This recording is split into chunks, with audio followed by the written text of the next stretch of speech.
Hello students, I welcome you on your very own YouTube channel Manoj Jahangir classes. और आज के video से हमने शुरुआत कर दी है इंडियन इकोनॉमिक डेवलपमेंट, जो कि सेकंड बुक है क्लास 12 की। आज के वीडियो में हम बात करेंगे इंडियन इकोनॉमिक डेवलपमेंट के पहले चैप्टर की, Indian economy on the eve of independence. Students, इससे पहले कि हम ये चैप्टर स्टार्ट करें, I would like to give you a brief about Indian economy. देखिए, ब्रिटिशर्स जो हैं उन्होंने अपना एम्पायर स्टैब्लिश किया यहां पर आफ्टर बैटल ऑफ प्लासी, जो कि 1757 में लड़ा गया। और उसके बाद से जो है ब्रिटिशर्स ने इंडिया पर अपना एम्पायर जो है स्टार्ट किया। अगर उसके बाद बात करूं, उस टाइम की बात करूं मैं, तो उस टाइम पर जो इंडिया एक एग्रीगेरियन इकोनॉमी था, यानी कि एग्रीकल्चरल एक्टिविटीज बहुत ज्यादा होती थी और बहुत प्रॉस्पर इकोनॉमी थी। और उसके साथ साथ ही इंडियन हैंडीक्राफ्ट जो था वो वर्ल्ड फेमस था। ये सारी चीजें इंडिया के साथ थी। बहुत अच्छी इकोनॉमी, बहुत जिसे सोने की चिड़िया कहा जाता था। तो वो चीज जो है इंडिया इतना प्रॉस्पर था उस टाइम पे। बट जैसे ही ब्रिटिशर्स इंडिया आए, धीरे धीरे उन्होंने जो है इंडिया को अपनी कॉलोनी बना लिया, यानी कि एक फीडर इकोनॉमी बना लिया। यानी कि यहां से रॉ मटेरियल वो ब्रिटेन लेके चले जाते थे ईस्ट इंडिया कंपनी के लिए, और वहां से फिनिश गुड्स जो है इंडिया में लेके आते थे।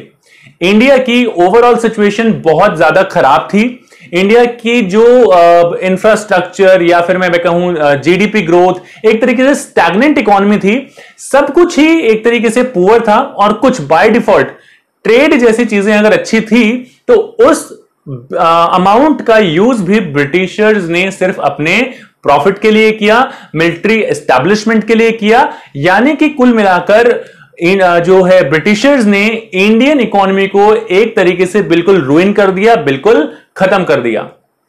Students, during the British rule अगर आप देखेंगे तो आपको पता लगेगा कि जो ब्रिटिश गवर्नमेंट थी, it has followed the protection policy, यानी कि इंडियन इकोनॉमी के लिए एक प्रोटेक्शन पॉलिसी उन्होंने फॉलो की और इंडियन इकोनॉमी को जो है अपने लिए यूज किया। जैसा कि मैंने बताया, इंडिया वर्क करता था एज अ फीडर इकोनॉमी, यानी कि रॉ मटेरियल वहां लेके जाना और वहां से फिनिश गुड्स इंडिया में बेचना।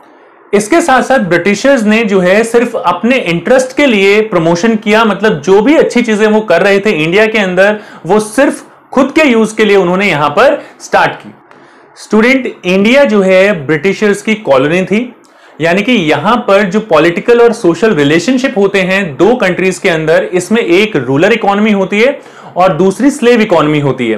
तो एक तरीके से फीडर इकोनॉमी भी आप बोल सकते हैं। तो इंडिया एक फीडर इकोनॉमी थी और ब्रिटिश रूलर्स जो थे वो यहां पर रूलर इकोनॉमी थी। तो ये इसको बेसिकली हम लोग टर्म करते हैं कॉलोनियलाइजेशन। तो कॉलोनी थी इंडिया ब्रिटिशर्स की। उसके बाद अगर मैं बात करूं स्टूडेंट्स की जीडीपी के लेवल की, तो जैसा कि आप यहां पर देख सकते हैं, सो स्टूडेंट्स यहां पर अगर बात करें low level of national income and per capita income, ये बहुत सिग्निफिकेंट चीज है। इसके ऊपर काफी 1 मार्क का क्वेश्चंस आपके एग्जाम में सीबीएसई बोर्ड में पूछे जाते हैं। सबसे पहली चीज जो यहां पर है वो ये है कि growth of the economy is measured by the level of national income and per capita income of the economy. किसी भी इकोनॉमी की जो ग्रोथ है वो पर कैपिटा इनकम या फिर नेशनल इनकम से मेजर की जाती है। और अगर उस टाइम पे इंडिया के बारे में बात करें तो no sincere attempts were made by British government. उस टाइम पे ब्रिटिश गवर्नमेंट ने उस एस्टिमेशन को, यानी कि एस्टिमेशन ऑफ नेशनल इनकम और पर कैपिटा इनकम के लिए कोई सिंसियर एफर्ट्स नहीं किए। यानी कि उन्हें कोई मतलब नहीं था कि इंडिया की पर कैपिटा जीडीपी या पर कैपिटा इनकम या नेशनल इनकम कितनी है। इवन दो अगर आगे हम बात करें, attempts were made by experts like दादा भाई Naoroji. attempts were made by experts like दादा भाई नौरोजी ने काफी जो है एस्टिमेशन किया और काफी क्रेडिट जाता है उनको एस्टिमेशन के लिए। विलियम डिग्बी जो है वो भी थे। फिंडले शिरास ने काफी स्टडी की।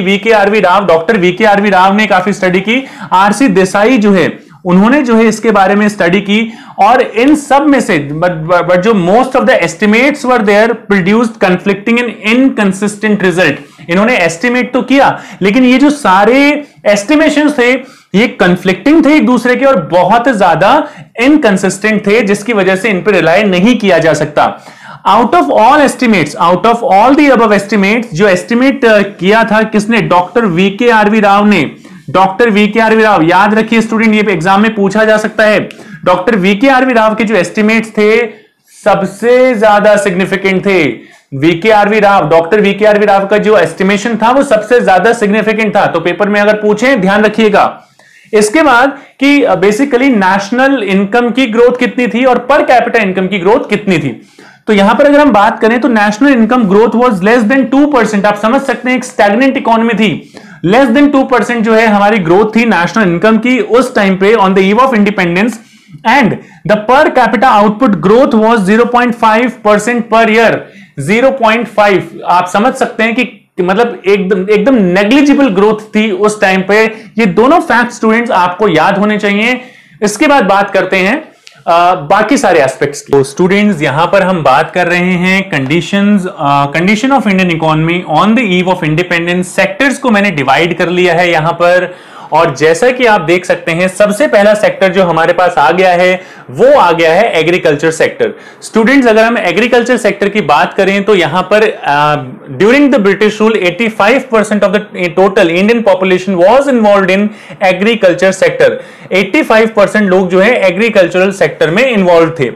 इसके बात करें हम फीचर्स की कि यहां पर कंडीशन क्या थी, तो पहला जो आपको फीचर दिखाई दे रहा है, पहला जो पॉइंट आपको यहां पर दिखाई दे रहा है that is low level of agricultural productivity. यानी कि जो पर यूनिट ऑफ आउटपुट जो एग्रीकल्चर का था वो बहुत कम था, per unit of labour output जो था वो कम था। और ये किन रीजंस की वजह से था, यहां पर जमींदारी सिस्टम आ सकता है कि जमींदारी सिस्टम जो है सिर्फ टैक्स लेते थे, उन्होंने जो है लैंड की इंप्रूवमेंट पे, प्रोडक्टिविटी पे कोई भी ध्यान नहीं दिया। इसके अलावा हाई डिपेंडेंस ऑन रेनफॉल जो है आप यहां पर बता सकते हैं दूसरा रीजन। और तीसरा रीजन आप बता सकते हैं कि ओल्ड मेथड्स और ओल्ड टेक्निक या फिर old machinery, use of old machinery. तो इन सारे रीजंस की वजह से जो है प्रोडक्टिविटी जो है एग्रीकल्चरल प्रोडक्टिविटी थी बहुत कम थी। हाई डिपेंडेंस ऑन मॉनसून, जैसे कि मैंने आपको पहले ही बताया कि agriculture is considered in India as a gamble. एक गैम्बल की तरह माना जाता है, एक जुए की तरह माना जाता है जो शायद आप जीत भी सकते हैं और हार भी सकते हैं। तो यहां पर क्योंकि मॉनसून पे डिपेंड करता है कि आपको कितना प्रॉफिट होगा या लॉस होगा, क्योंकि इरिगेशन फैसिलिटीज इतनी इंडिया में अच्छी नहीं थी on the eve of independence. Lack of inputs की बात कहूं कि यहां पर इनपुट्स जो भी हैं उनकी सप्लाई भी जो है प्रॉपर नहीं थी। प्रॉपर इनपुट्स जो हैं एग्रीकल्चर में नहीं मिल पाते थे, जिसकी वजह से भी प्रोडक्टिविटी इंपैक्ट हुई। एग्रीकल्चर सेक्टर का ये भी एक फीचर है। लैक ऑफ इन्वेस्टमेंट, जैसे मैंने ऊपर भी बताया कि यहां पर बेसिकली जो टिलर्स ऑफ द सॉइल थे, यानी कि जो टिलर ऑफ द लैंड थे, बेसिकली जो उस पर एग्रीकल्चर करते थे, जो एग्रीकल्चरल एक्टिविटी करते थे, उनको जो है एक फिक्स्ड अमाउंट ऑफ लगान, आपने आमिर खान की मूवी देखी होगी, उसमें लगान कैसे दिया जाता है आप सब लोगों को पता होगा। आई होप इससे आप जो है अछूते नहीं हैं। तो जमींदार को रखा जाता था ब्रिटिश गवर्नमेंट के थ्रू, और जमींदार जो है उन पीजेंट जो थे, टिलर्स जो थे, उनसे मनचाहा टैक्स जो है ले सकते थे, लगान जो है ले सकते थे। अब होता क्या था, कई बार क्रॉप अच्छी होती थी, कई बार क्रॉप अच्छी नहीं होती थी। अगर जो है क्रॉप खराब हुई, जो आउटपुट जो है इतना अच्छा नहीं हुआ, तो भी जो जमींदार हैं वो उनसे जो है ज्यादा से ज्यादा टैक्स कलेक्ट करते थे, जिसकी वजह से उनकी कंडीशन अच्छी नहीं थी। और ना तो वो जो जमींदार थे वो खुद इन्वेस्ट करते थे, और ना ही टिलर्स जो है इन्वेस्ट कर पाते थे, क्योंकि उनके पास इतना पैसा नहीं बचता था। स्टूडेंट्स इसके बाद बात करें नेगेटिव इफेक्ट ऑफ पार्टीशन। जो एग्रीकल्चरल सेक्टर है उस पर जो है नेगेटिव इंपैक्ट भी पड़ा पार्टीशन का, क्योंकि काफी सारी जो बेसिकली जो फ्रूटफुल या फिर आप कह सकते हैं प्रोडक्टिव लैंड का जो हिस्सा था वो हिस्सा चला गया पाकिस्तान में, और हमारे पास सिर्फ मशीनरी वगैरह ही यहां पर रह गई। So these are the features, these are the pointers of agricultural sector. Students इसके बाद अगर हम लोग बात करें इंडस्ट्रियल सेक्टर की, इंडस्ट्रियल सेक्टर के बारे में अगर हम कुछ बताना चाहें on the eve of independence, तो आप यहां पर कह सकते हैं डिस्क्रिमिनेटरी टैरिफ पॉलिसी। अब डिस्क्रिमिनेटरी टैरिफ पॉलिसी का मतलब कि यहां पर हम deindustrialization of Indian industries basically हम लोग यहां पर बता रहे हैं।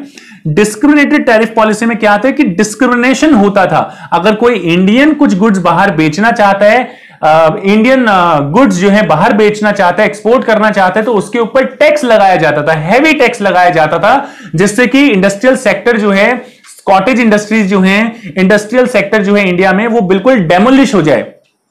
और जो बाहर से गुड्स आते थे उनके ऊपर, या फिर यहां से जो एक्सपोर्ट इंपोर्ट किया जाता था ब्रिटेन के थ्रू गुड्स का, इंडिया से रॉ मटेरियल लेके जाना और वहां से रॉ मटेरियल लेके आना, तो ये जो है बेसिकली टैक्स फ्री कर दिया गया था। तो ये डिस्क्रिमिनेटरी पॉलिसी थी कि अगर कोई इंडिविजुअल करता है तो उसके ऊपर टैक्स लगेगा, लेकिन अगर ब्रिटिश रूलर्स कर रहे हैं तो उनके ऊपर कोई टैक्स नहीं लगेगा।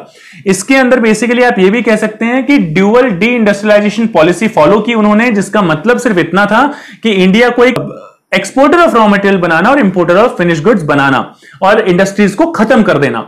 कंपटीशन फ्रॉम मशीन्स, अब जो ब्रिटिश गुड्स थे वो सारे के सारे मशीन से बन के आते थे और उनकी कॉस्ट बहुत कम होती थी। कॉस्ट कम होती थी तो ज्यादा से ज्यादा लोग उसे अफोर्ड कर सकते थे, लेकिन जो हैंडमेड प्रोडक्ट्स होते थे वो थोड़े कॉस्टली होते थे, जिसकी वजह से उनका धीरे धीरे जो है मार्केट में कंपटीशन जो है वो कम होता जा रहा था और ब्रिटिश गुड्स जो है वो ज्यादा बिकते जा रहे थे। न्यू पैटर्न ऑफ डिमांड, धीरे धीरे कुछ लोग ऐसे थे इंडिया में जो वेस्टर्न कल्चर को फॉलो करने लग गए थे। तो बेसिकली जो वहां के गुड्स थे यानी कि ब्रिटिश गुड्स थे, उनकी डिमांड जो है इंडिया में बढ़ती गई। धीरे धीरे एक नई क्लास इमर्ज हुई, जिसकी वजह से उस तरीके के गुड्स की डिमांड इंडिया में बढ़ गई और इंडियन गुड्स की डिमांड कम हो गई। स्टूडेंट्स के बाद है एक्सपेंशन ऑफ ब्रिटिश मार्केट, कि इस तरह से क्या हुआ कि धीरे धीरे ब्रिटिशर्स ने अपना जो मार्केट है वो इंडिया में एक्सपेंड किया और जो लोकल प्रोड्यूस गुड्स थे उनका मार्केट जो है कॉन्ट्रैक्टेड होता गया और धीरे धीरे वो मार्केट से वैनिश हो गए। लैक ऑफ कैपिटल गुड्स, हमारे पास कैपिटल गुड्स इंडस्ट्री भी मतलब नाम के बराबर थी। अगर मैं बात करूं Tata iron and steel company, तो 1907 में Tata iron and steel company जो है इंडिया में एस्टैब्लिश हुई थी और बहुत, वैसे तो शुगर इंडस्ट्री भी थी, पेपर इंडस्ट्री भी थी, सीमेंट इंडस्ट्री भी इंडिया में, जूट इंडस्ट्री भी एग्जिस्ट करती थी, लेकिन बहुत ज्यादा कैपिटल गुड्स इंडस्ट्रीज नहीं थी। At that time there was a dearth of capital goods industries. Students, foreign trade बार बार आता है और इसमें बार बार एक चीज बोली जाती है कि Britishers wanted to make India as a exporter of raw material and importer of finish goods. ये ड्यूअल पॉलिसी थी, एक डी इंडस्ट्रियलाइजेशन पॉलिसी थी उनकी, जिसमें वो जिसके चलते वो ये सारी चीजें कर रहे थे। तो इंडिया से क्या करते थे, वो एक्सपोर्ट कर देते थे प्राइमरी गुड्स, यानी कि रॉ मटेरियल इंडिया से बाहर भेज देते थे, ब्रिटेन में भेज देते थे। ईस्ट इंडिया कंपनी ग्रो हो रही थी, वहां भेज दिया करते थे और वहां से बने हुए गुड्स के लिए उनको एक मार्केट चाहिए था। तो इंडिया से अच्छा मार्केट और क्या हो सकता था। तो इंपोर्टर ऑफ फिनिश गुड्स, हम लोगों को उन्होंने इंपोर्टर बना, मतलब इंडिया में जो है हम लोग इंपोर्ट करते थे उन गुड्स का और ब्रिटिशर्स जो है हम लोग इंपोर्ट करते थे, वो बेचते थे हमें, तो हम लोग खरीदते थे।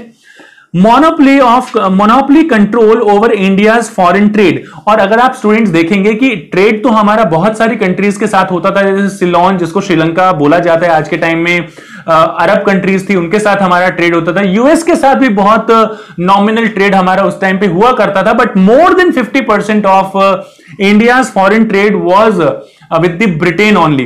तो ईस्ट इंडिया कंपनी में जाते थे सारे प्रोडक्ट। अब यहां पर क्या चीज है वो आपको ध्यान देने वाली बात है कि मोनोपोली जो वॉल्यूम ऑफ ट्रेड था वो ज्यादा था ब्रिटेन के लिए, डायरेक्शन ऑफ ट्रेड था वो भी ज्यादा था ब्रिटेन के लिए। डायरेक्शन मतलब कि किस कंट्री के साथ कर रहे हैं, वॉल्यूम यानी कितनी क्वांटिटी में कर रहे हैं ट्रेड।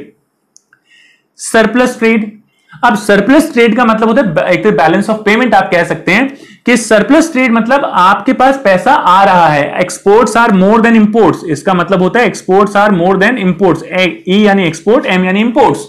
तो अगर यहां पर ये चीज हो रही है, सरप्लस ट्रेड था, तो उसका बेनिफिट कभी इंडिया को नहीं मिला। Surplus trade refers to a situation in which receipts from exports are more than payment of imports. अब इसका बेनिफिट कभी इंडिया को नहीं मिला। क्यों नहीं मिला? क्योंकि इस अमाउंट का यूज जो है ब्रिटिशर्स ने अपने एडमिनिस्ट्रेशन को स्ट्रांग बनाने के लिए, अपने मिलिट्री एस्टैब्लिशमेंट को स्ट्रांग बनाने के लिए किया इंडिया में। तो इस चीज का भी कोई एक चीज जो है, यही एक वो चीज है जो पॉजिटिव थी और उसका भी उन्होंने उसका फायदा जो है इंडिया को नहीं मिलने दिया।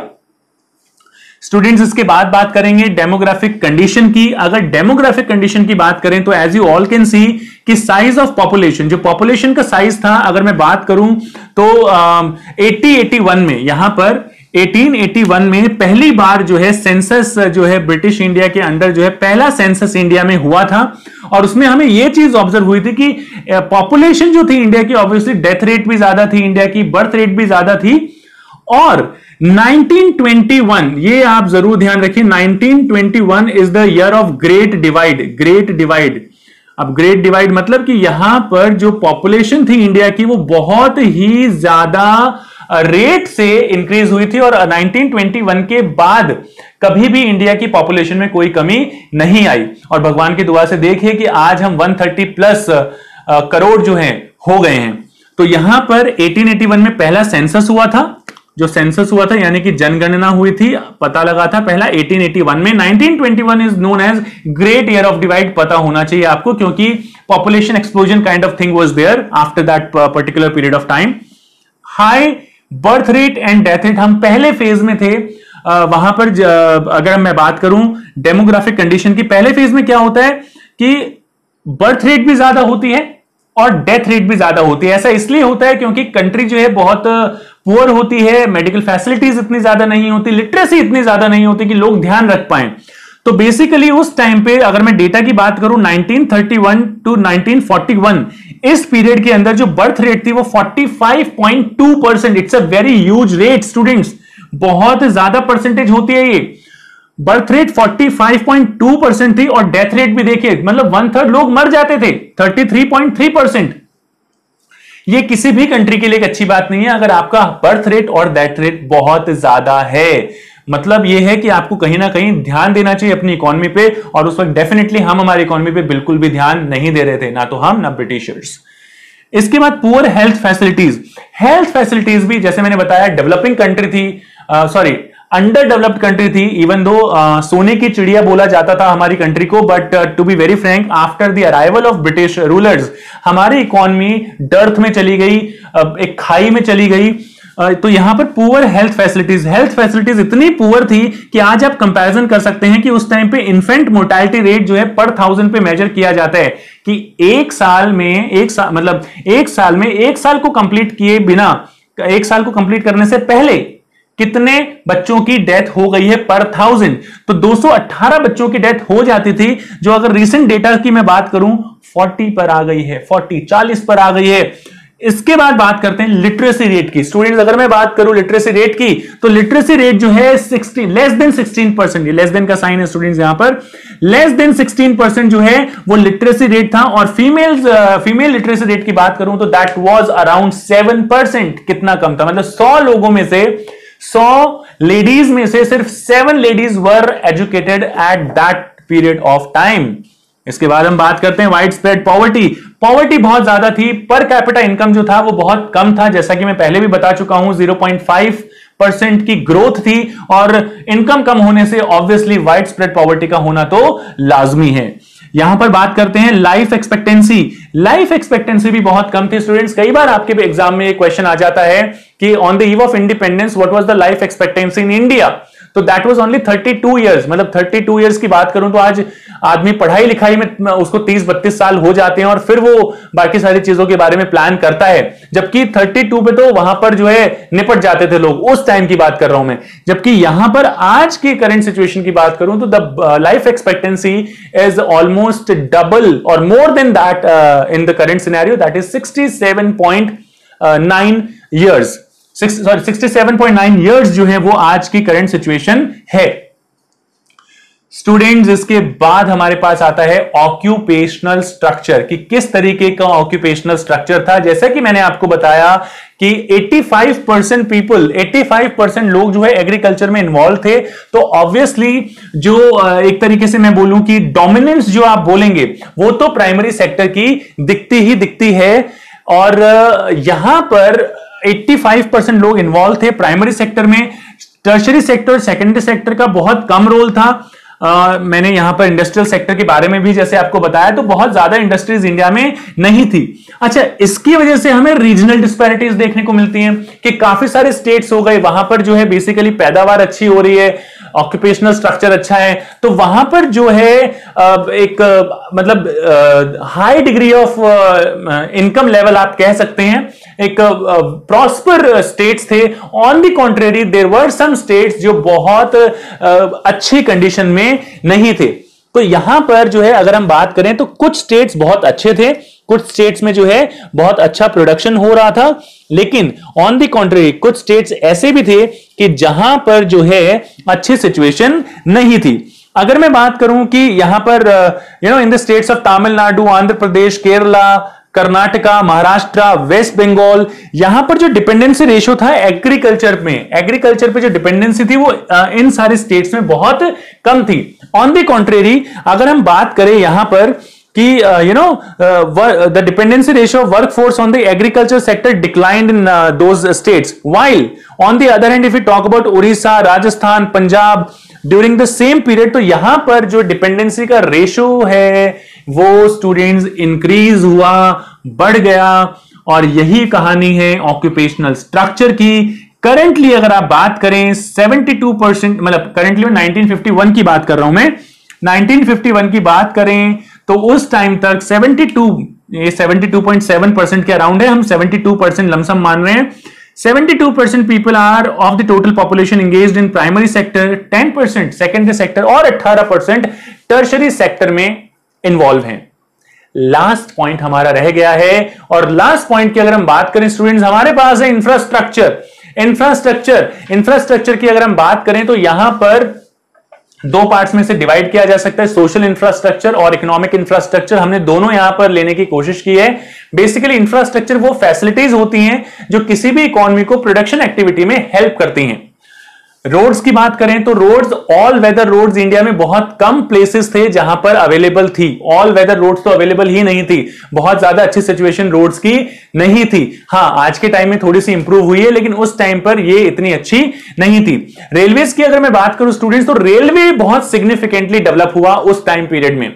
रेलवेज एक ऐसा अकेला इंफ्रास्ट्रक्चर का सेक्टर था जो बहुत अच्छे तरीके से डेवलप हुआ, even though Britishers had introduced and started railways for their own purpose.